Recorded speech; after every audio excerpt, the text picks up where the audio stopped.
وَلْتَكُن مِّنكُمْ أُمَّةٌ يَدْعُونَ إِلَى الْخَيْرِ وَيَأْمُرُونَ بِالْمَعْرُوفِ وَيَنْهَوْنَ عَنِ الْمُنكَرِ وَأُولَئِكَ هُمُ الْمُفْلِحُونَ.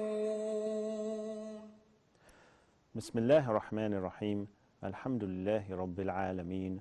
والصلاة والسلام على سيد الأنبياء والمرسلين محمد وعلى آله وأصحابه أجمعين. I begin with the name of God, and I praise God, and I send peace and blessings upon his final messenger Muhammad and his family and his companions.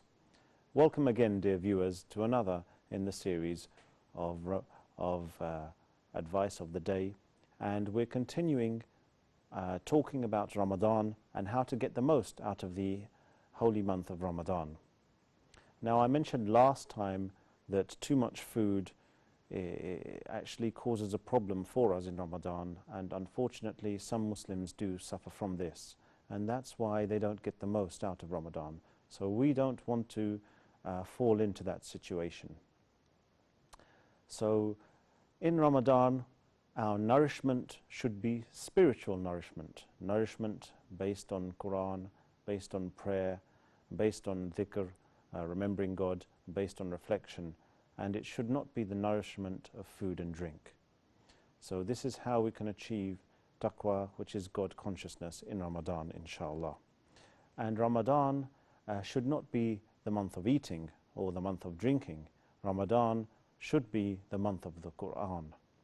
And as I mentioned before, in Surah Baqarah, which is the second chapter of the Quran, we're told that the month of Ramadan is the month when the Quran was revealed. So our fasting should be a celebration of this, a celebration of the fact that the Quran is revealed, and our nourishment should come from the Quran itself, from reading it, from reflecting on it, and from putting it into action. And I'd just like to talk about as well the Taraweeh prayers, or the Sunnah prayers that people pray after Isha. And some people, if they eat too much, then they really won't get the most out of these prayers. We have an opportunity with these Taraweeh prayers to improve ourselves, not just from the prayer, but also to reflect on what's being recited. And some mosques, unfortunately, it's become something mechanical.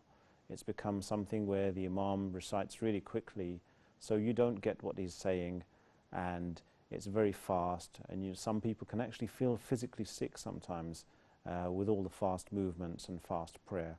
So we should try to pray in a place where the recitation is at a decent speed, meaning it's not too fast and it's not too slow, and we can actually gain understanding of what is being recited.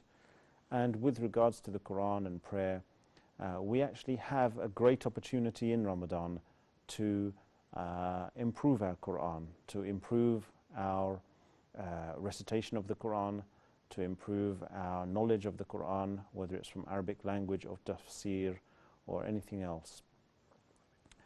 And everyone is at a different level. Some people will be at a beginner level, either due to ignorance because they never learnt, or because they could be new Muslims. Some people will be at a higher level, some people will be at a medium level, but the idea is that in Ramadan we do actually try to improve our level, and we don't stay at the same level as we began. And so everyone has their own individual challenges and their own individual things that they should try to achieve in Ramadan. So I would say we need to concentrate on, first of all, memorizing the Quran, on understanding its meanings and putting it into practice. And some people do say we need to respect the Quran, which obviously we do, and they forbid people from sitting, leaning backwards and reciting the Quran, or lying on the floor and reciting Quran. But actually, there's no harm in this. If we want to lie down, if we're tired, there's no problem lying down and reciting the Quran. If we want to just lean back, for example, lean back on a chair because we're tired or something, there's no problem in doing that. If we're tired, then that's fine, inshallah. So we need to take as much advantage of the time we have in Ramadan as possible, to recite as much Quran as possible, and to listen to the Quran as much as possible, both inside the prayer and outside the prayer. So I'd just like to leave you with this short thought, and inshallah we will discuss more in the next program. Thank you very much and take care. Assalamu alaikum wa rahmatullahi wa barakatuh. وَلْتَكُن مِّنكُمْ أُمَّةٌ يَدْعُونَ إِلَى الْخَيْرِ وَيَأْمُرُونَ بِالْمَعْرُوفِ وَيَنْهَوْنَ عَنِ الْمُنكَرِ وَأُولَٰئِكَ هُمُ